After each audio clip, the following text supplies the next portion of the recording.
Welcome back to 40 Plus Fit, your trusted source for building a stronger, healthier you in your 40s and beyond. I'm your host, Mike, and joined here by Twain. As always, we're going to have a good, deep chat about what are effective exercises to target each muscle group.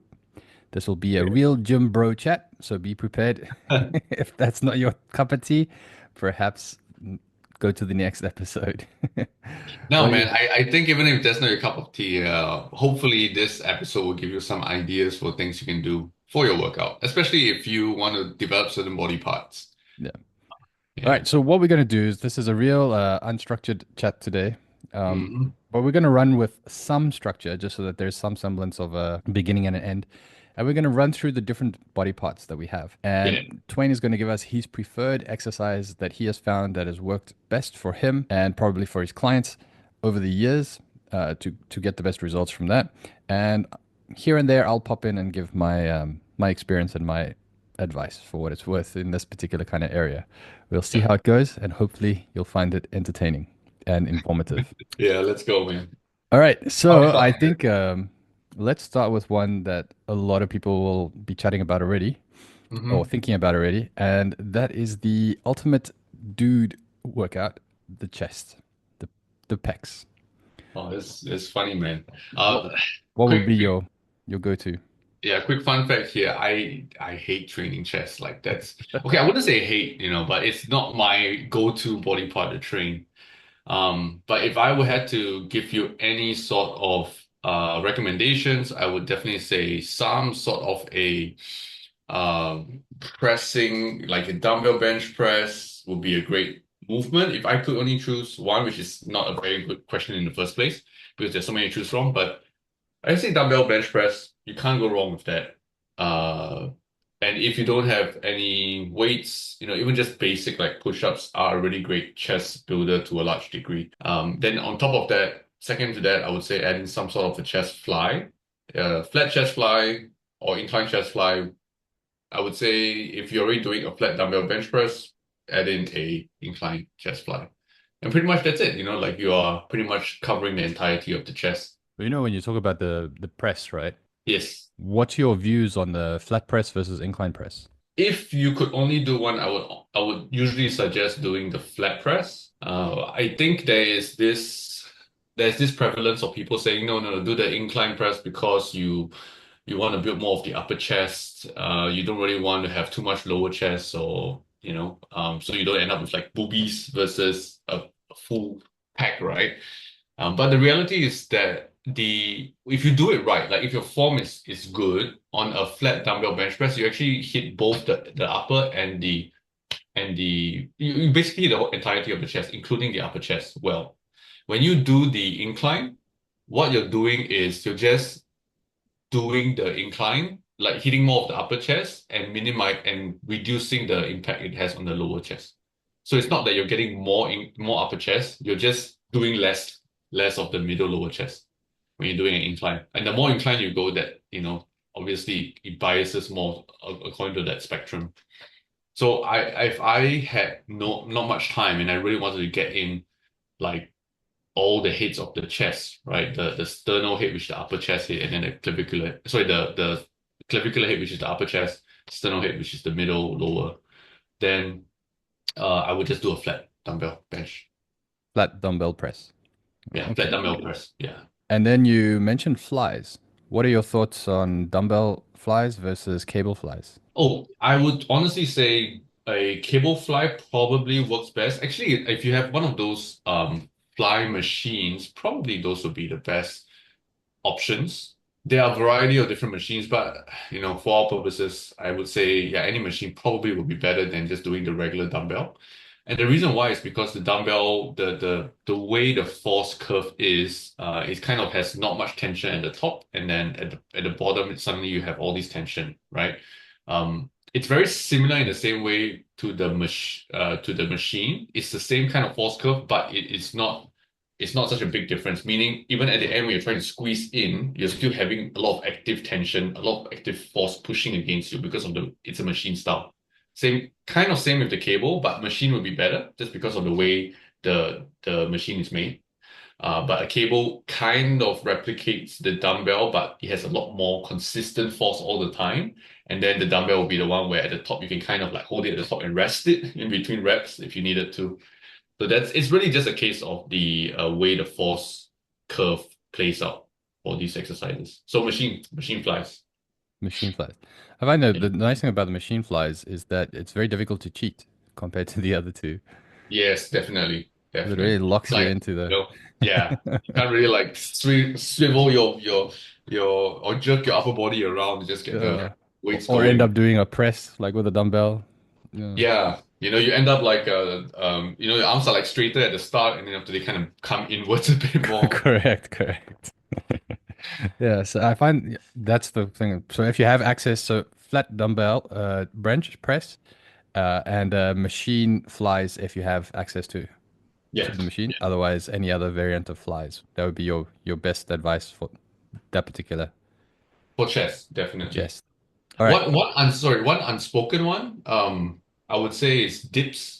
I think dips can be very Oh yeah. like a great chest builder as well, but I put them third just because for dips, most people like it is one of those where you are kind of missing out, definitely missing out the upper chest area. So again, flat's probably gonna win that one. But I think you also need to develop the strength to be able to do dips properly before. Hmm. I well, true enough, true enough. So that probably doesn't come immediately unless you already have some sort of like athletic background or you can move your body weight quite well.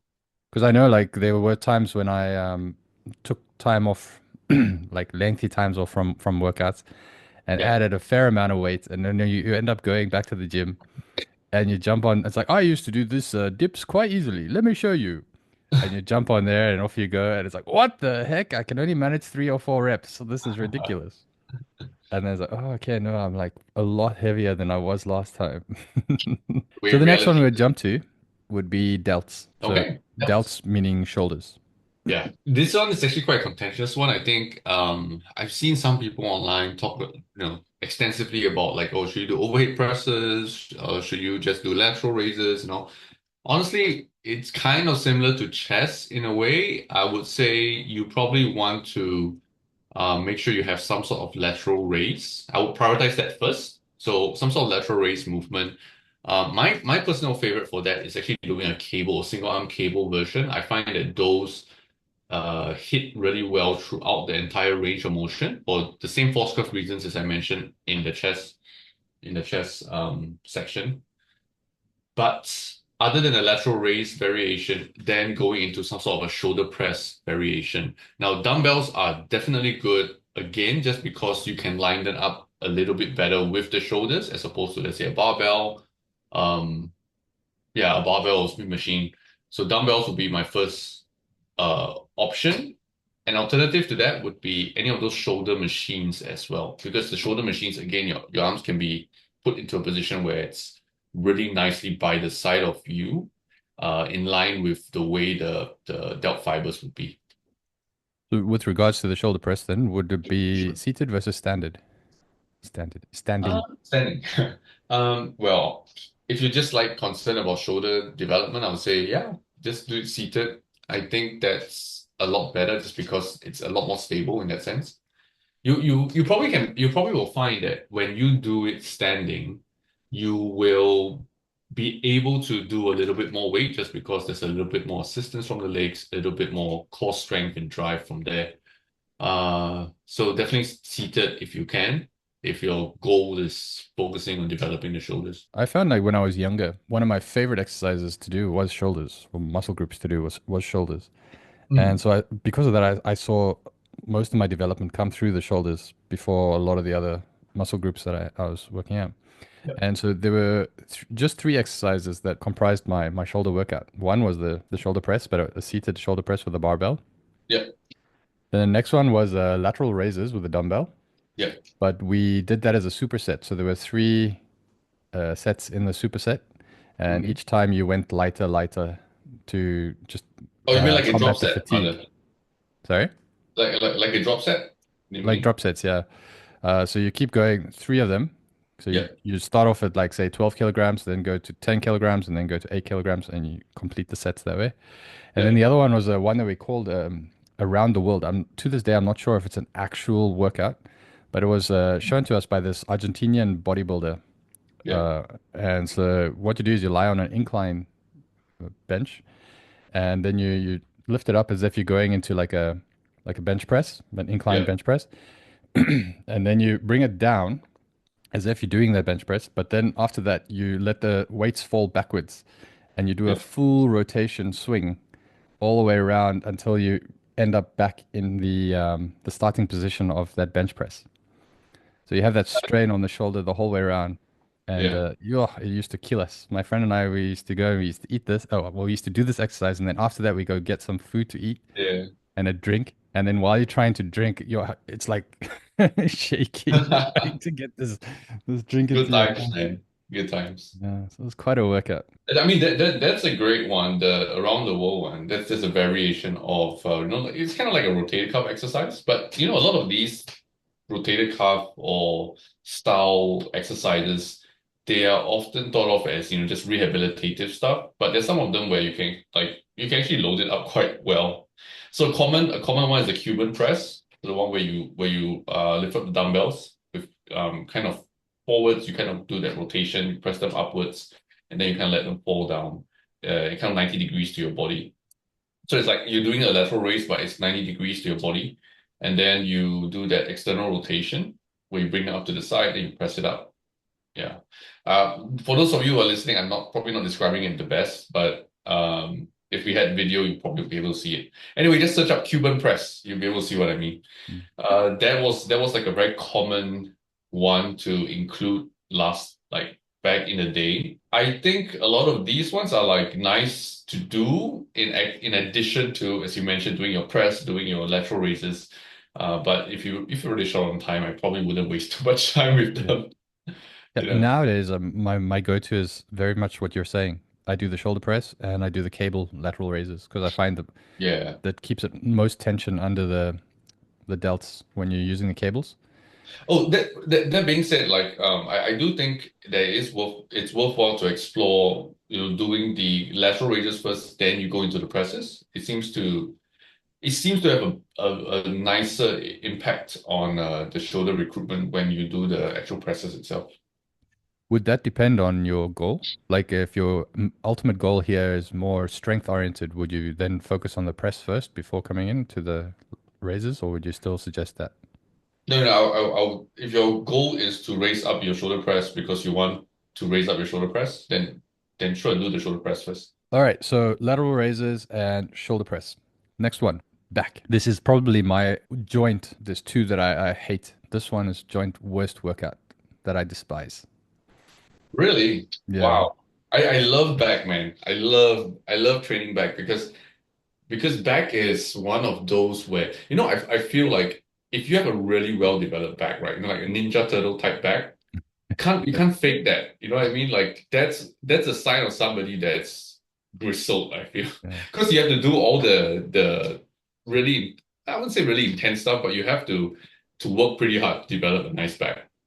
Whereas True. chest, it's like kind of like, it's there. And then shoulders, yes, you have to work hard, but it's also kind of like, it's more of a icing on the cake aesthetic cap off kind of muscle. It's like pretty boy muscle, right? Versus like working blue collar guy muscle.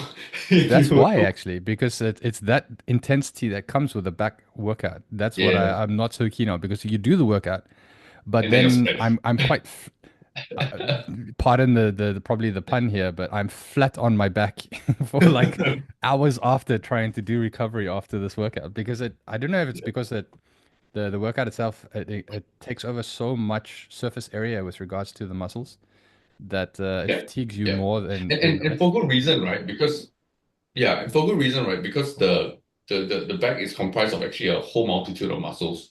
Because you have your traps, which have your upper traps, lower traps, so they're the big diamond shaped things, a lot around the neck, and then leads down into the around the middle back area. You have your entire lats, the big wings, to the back there. On top of the lats, you have your teres major and minor, which are the little lats, but also these little like muscles that sit on there. You have your rhomboids in the middle of your back. You have also the rear delts. right? That cap off the delts themselves. They're also involved in a lot of back movements. So you have all these multitude of muscles, and not to mention, not to forget the spinal erectors as well, right? Very, very important.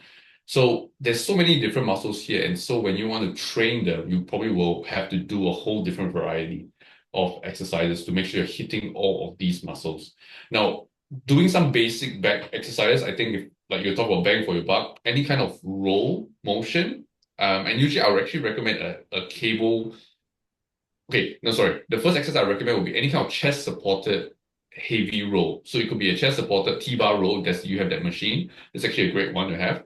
Or if you don't have that, maybe lying prone on a bench, and then doing with dumbbells will be also a great way to do a roll. Most people will have access to a cable machine, which is usually the one I prescribe to clients because it's easy to get and it's easy to learn how to execute. So any kind of role in that sense, those three are I'll put that up there as my top. Then in terms of lats, developing the lats, you want some sort of a pull down motion. Okay, so you want pull-ups can be a great one, but if you're not able to do pull-ups, obviously a lat pull-down machine or a cable pull-down machine will be great. Somewhere around like a shoulder width grip will probably be the best starting point already. And nowadays, a lot of gyms have this little mag grip, attachments where the mag grip is this attachment where the handle and the grip shape it's kind of sloped in and it's a bit bigger in triangle and you can kind of grip onto it without having to worry about your grip giving way too much. So one pull down, one kind of roll. These two things are definitely a must. And then the last thing for back, I would say some sort of spinal erector movement. So a deadlift comes in really well for that. Good mornings also are a great one to do for that. Yeah, or any kind of hyperextension. The bench where you kind of lock your feet in place. It's a 45-degree hyperextension bench.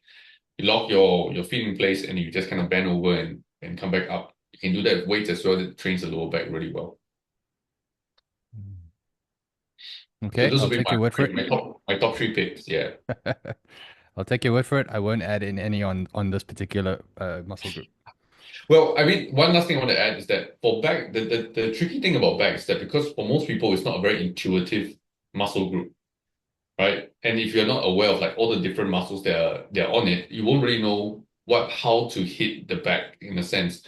And what I mean by that is like where your elbow goes actually changes what is the primary muscle you're trying to focus on. You still kind of hit the whole back, but where's your main focus of the exercise? Where's the loading going to? It depends on how you're driving the elbows. So if you're talking about driving your elbows from the top down to your hips, you're hitting the lats. If you're just driving the elbows back, you're hitting a lot of the middle back, your rear delts, and how you place your shoulders. There are a few more intricacies to that, but you can't go too wrong just by sticking with the top three I mentioned just now. Which was heavy row pull-ups, So or if you heavy can roll, pull sort down, of or if you can pull-ups, and down, then yeah, the deadlift or some kind of hip.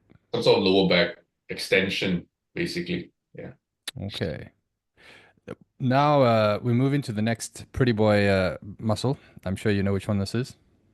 Are you talking about arms or just like biceps? That's exactly it, biceps. Every guy always wants to show, check my biceps. Every guy talks about biceps. But in irony, a lot of times people want bigger arms, right? They neglect the triceps, Yeah. right?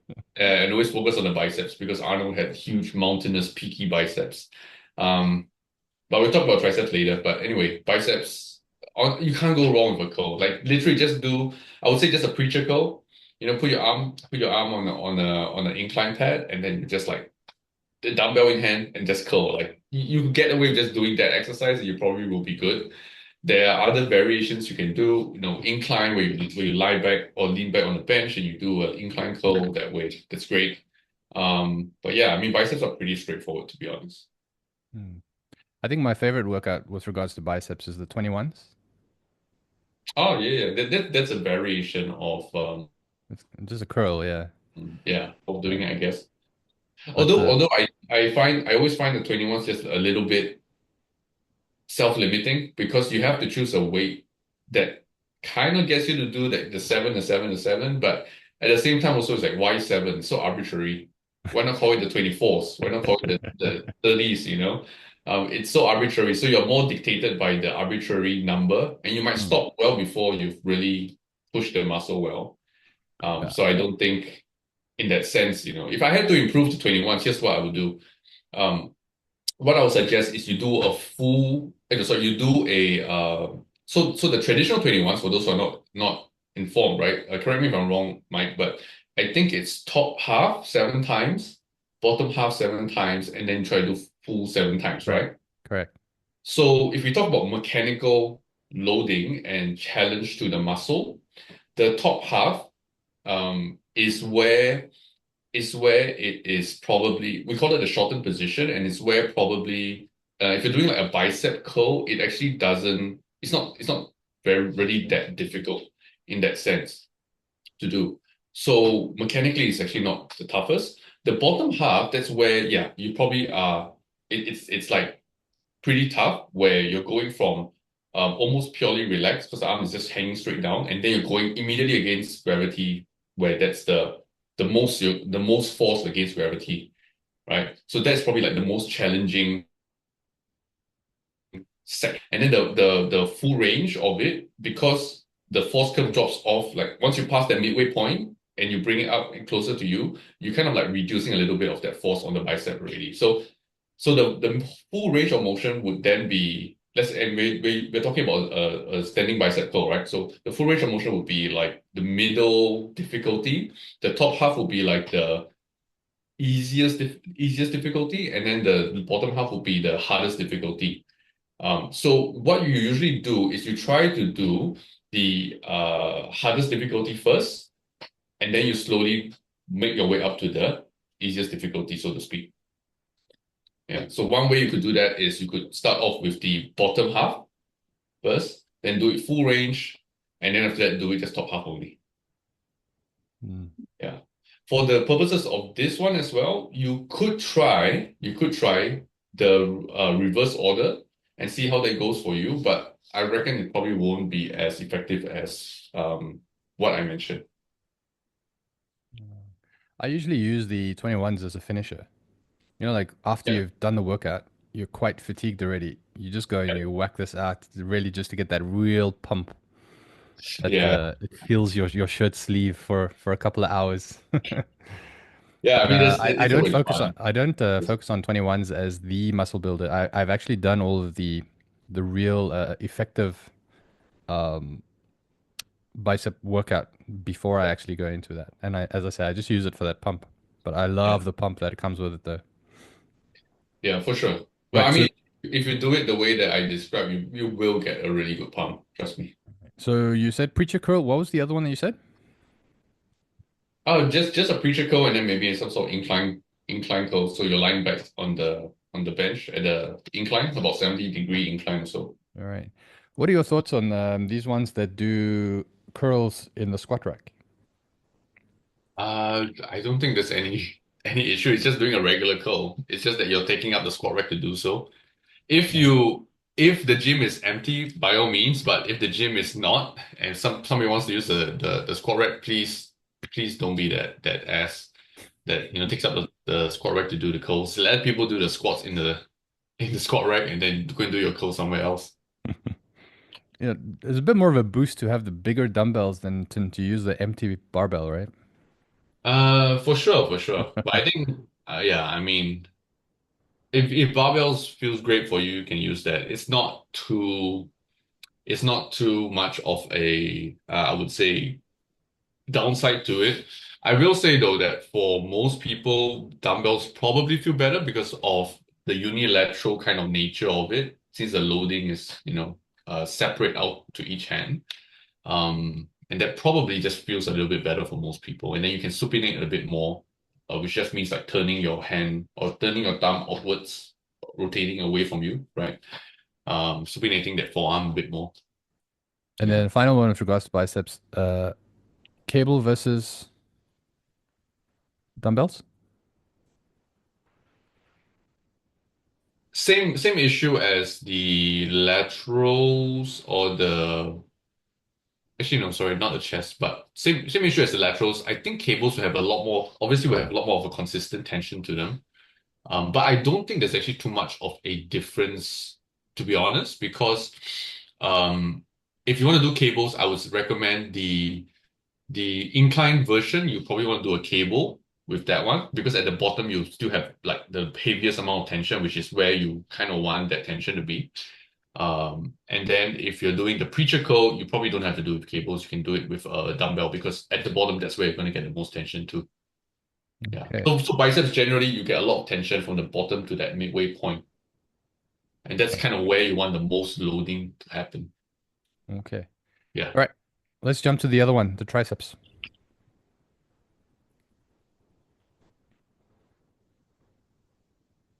Oh, for the triceps, as I mentioned earlier, and I alluded to, a lot of people focus on the biceps for um big arm size, right? But the truth is that the triceps make up about two-thirds of the volume of your upper arm. So if you're not training your triceps, you're not feeding the potentially bigger muscle group. For triceps are that okay. So biceps is called biceps because there are two heads to it, right? So biceps. Ceps is head, I believe, Latin for head. I could be wrong, but someone correct me. Triceps, there are three heads to it. But the two main ones, when people straighten their arms and you see the side view and you see that like Yeah. horseshoe shape, that's made up of two. The horseshoe is split into two halves essentially, and the half that is on the arm itself and the half that is like sticking out of the arm, right? That bulbous side. Yeah. The half that's on the arm itself, that's the lateral head. The half that's like sticking out there, that's the long head of the tricep. And then underneath that long head, that's the medial head. So the medial head you can't really see it outright, but if you extend out your elbow from the inner side, you can see like there's a little chunk at the bottom. That's like where the medial head would be. So for the triceps, it's a really interesting one where anything that you do with your arms locked by the side and you're extending downwards. So you're just moving the forearm, but you lock the upper arm by the side, you are generally going to hit your long head more. And then anything that you do where your arms kind of flare out and like you're doing more of like a pressing motion. So if you're doing something like a close grip bench press, you're doing close narrow hands push up, even the dips, where you're having a narrow handles and you're doing dips. All of these will generally hit the lateral head. So you want one of each, and you probably are well covered. Yeah. So my go-tos for these two will be first one will be an overhead kind of extension because that generally hits the long head quite well. Okay. But an alternative to that would be an extension where you're pushing, some sort of tricep push down where you're keeping the arm by the side as well. So either of these work fine. The overhead version is just because when you put the arm into the overhead position, generally you have the long head kind of stretched out already. Yeah, so it kind of trains it at that longer length position, which is great. There's a lot of debate on long length position stuff, but I can tell you either one works, to be honest. Just get strong at that and make sure you're not, as you get more tired, you're not like doing some sort of hybrid motion where your arms go back and they flare out to the sides and stuff. You really want to like keep it locked in place. Then the other one for the lateral head is just basically any kind of press, close grip press. So again, I mentioned close grip bench. I mentioned close grip like push-ups. I mentioned dips. Any of these will work. My suggestion would actually be dips.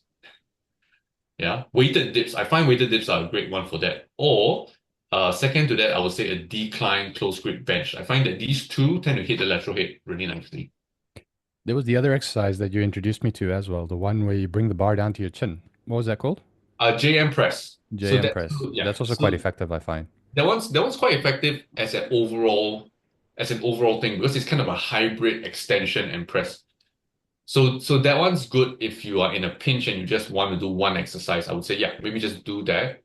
But at the same time, also that's not exactly it's not it's a there's a challenge to learning the exercise or the feel of that exercise. And for a lot of people, like when they try to do it the first time, especially if you get too gung ho with it, you load up a bit too much weights, right? It can feel a bit hefty on their elbows. Yeah. So yeah, so the very first time you try that, you can search it up, JM press. Very first time you try that, maybe go a bit lighter and just do like higher reps, 10 to 15 reps first, get that movement, get the feel.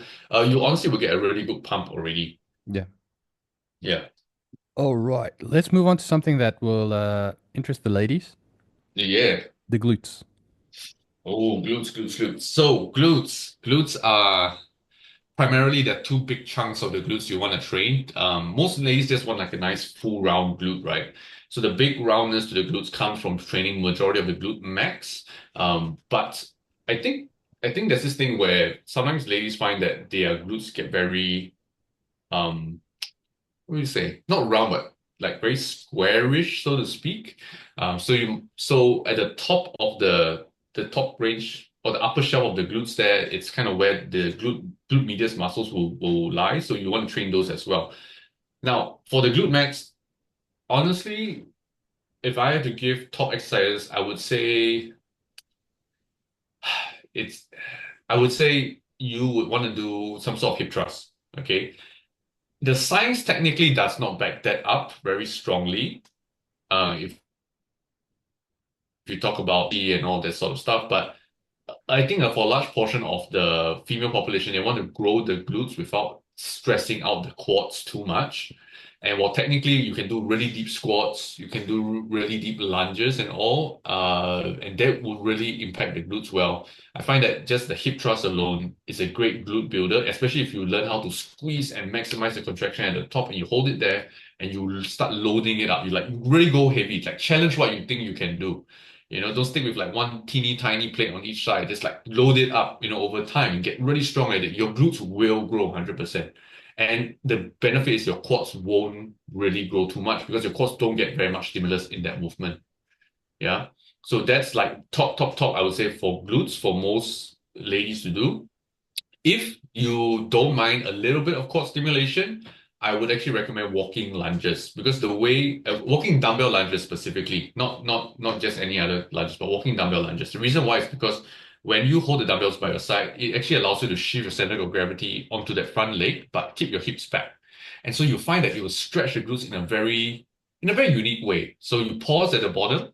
Um, when you take each hold it there for that 1 second and then you push up from that front leg, you find that you hit the glutes really, really well. So I would say these two are like my go-tos like for glute development overall. Yeah. And then add to that, you want to do a kind of abduction movement, basically opening up your legs because that's what that glute medius does, right? It helps you, they call it external rotation, right? So opening up the legs essentially. And so if you can, and there's a hip abduction machine, that funny machine where you cannot make eye contact with people when you do it. Yeah. Yeah. Yeah, basically when you do glutes, you cannot make eye contact with people. Right? Or if you want to creep people out, you can make eye contact with people. But they unfortunately in my gym they put the machine facing the wall, so you're not going to see anybody when you do it. But yeah, the hip abduction machine, the one where you have the pads by the side of your legs and you're sitting Yeah. down with your knees together, and then you kind of push them outwards. That's fantastic. That's a great one. I mean, there's variations of that. You can lean forward, you can lean back if you can, things like that. But yeah, just literally just doing the abduction movement. That's great, really. If you don't have the machine, what are your options? Oh, if you don't have the machine, this actually a bit tougher. There's this exercise called the hip airplane. It's a lesser known exercise, and it takes a bit of like learning to do it well. But I find that that's a really good option for hip abduction. But you do one side at a time. Otherwise, the walking dumbbell lunges should kind of take care of some of the abduction stress as well, just because of the nature of the movement. Yeah. I mean, the alternative obviously would be you can put bands around your knees and you sit down and you push it outwards. But I find that bands are very limiting because there's only so heavy you can go, right? Or only so heavy you can manage to really get an effective tension on it. Yeah, so you can't really like max out. You can do burnout sets with that. You can do really high reps. Had clients do 40, 50 reps of like glute adductions to really get a nice fire into the glutes, very localized kind of stimulation. But I think if you're talking about growing them big, you probably want to be able to load them up heavily and progressively overload it. So the hip adduction machine is one almost not substitutable movement. Yeah. You talk about the glutes or the this yeah, the glutes exercise really being the ones that you don't really want to view, and you don't want people to see you either. But when I was doing is like the at one time I was playing around with it, and I Yeah. did the hip thrust. So I did the hip thrust quite heavy, and I targeted and really whacked it and fatigued the muscles. But then I followed that straight away by an exercise that I called the dog pee, which is you go on all Oh, fours and then you lift your knee your up, legs, yeah, your 90, knee. or if you can go higher, and then you Yeah. hold it at the top as if you're like taking like a dog peeing, and you Yeah. Yeah. hold it there, and then slowly you bring it down. Yeah. And going from the one exercise to the other, oh my goodness, the burn was crazy.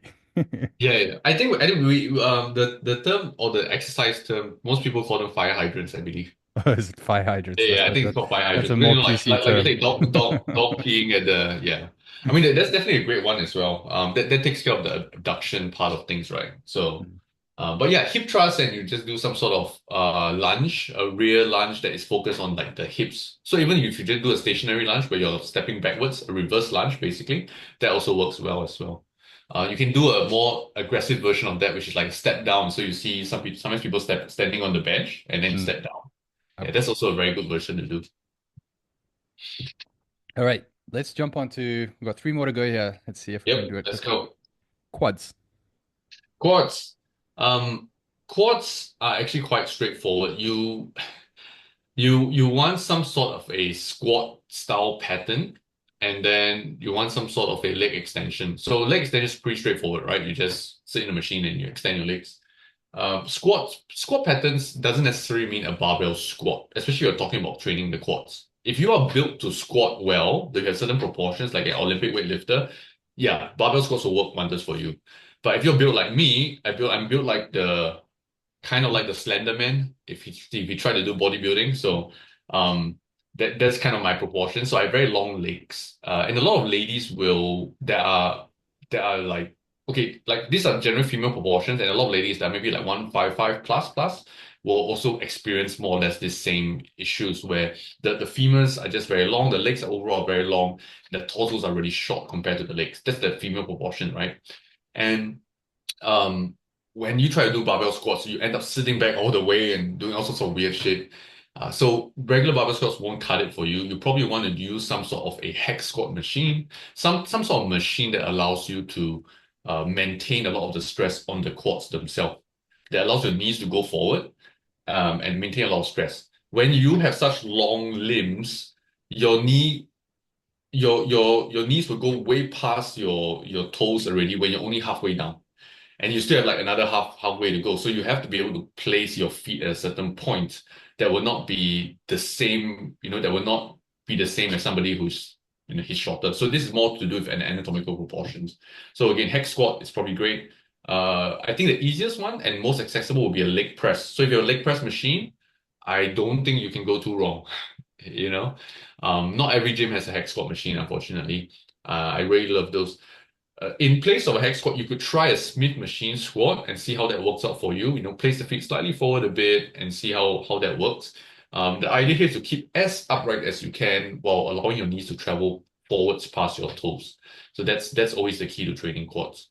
Again, if all else fails, leg press. So I'll probably put leg press as the top for this, and then leg extension like these two if you just want to develop quads. Yeah. What about things like front squat or goblet? So front squats work really well for taller people or people with the proportions I mentioned, like for myself and stuff. The only difficulty with front squats is you cannot really do very, very high reps. Or you cannot really do like the limiter will not really be your quads most of the time. It'll just be your ability to hold the weight up.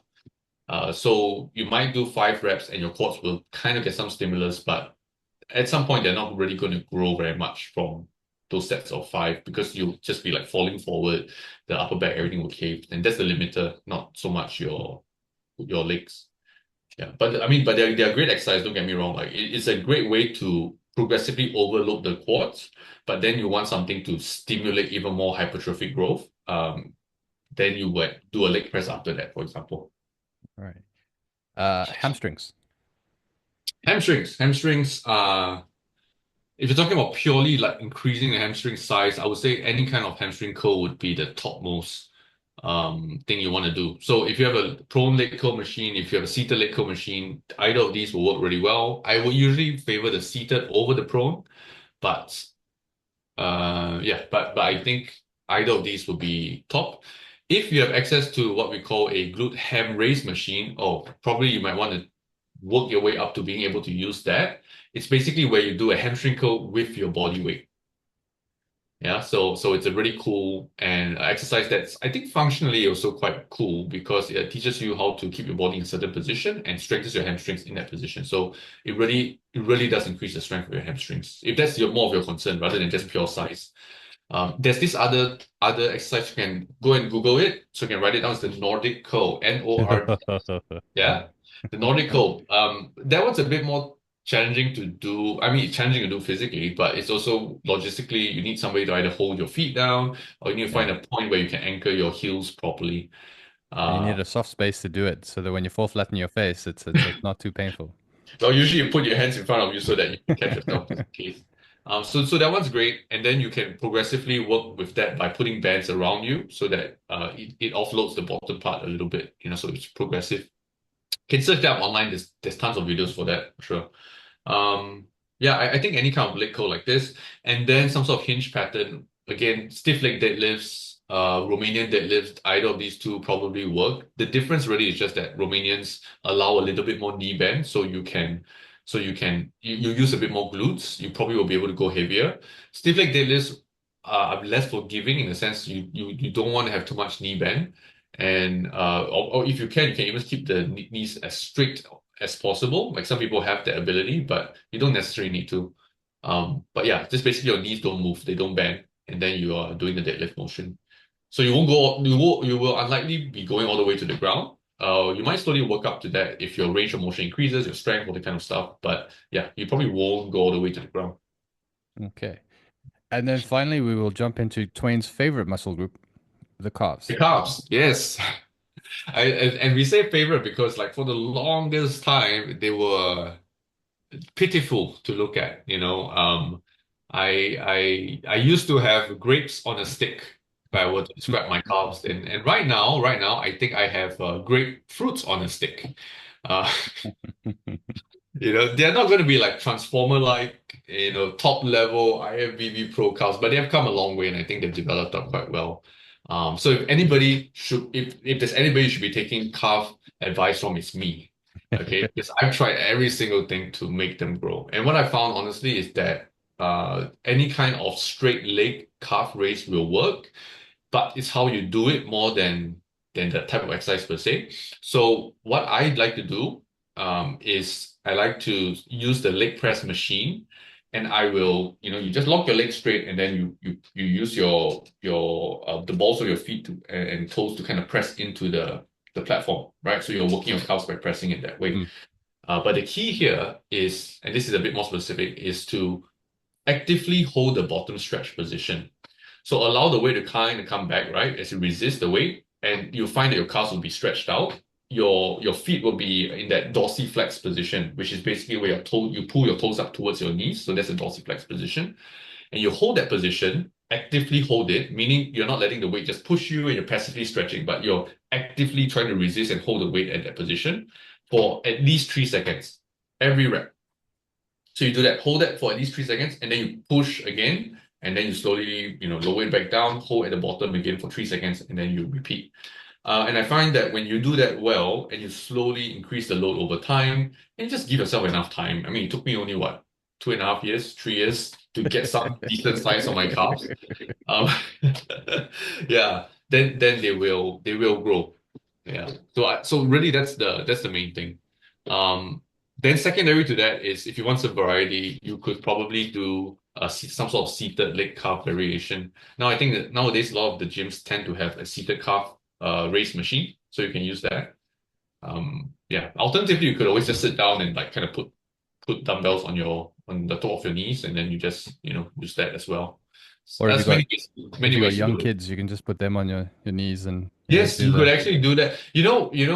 Okay, this is not a seated calf raise, but this is pretty much a straight-legged calf raise. But there was a version that I'm pretty sure you have seen in the old magazines, the donkey calf raises, where basically you bend over, you put your feet onto like a regular calf raised step or something, and then you bend over and you have people sit on your back.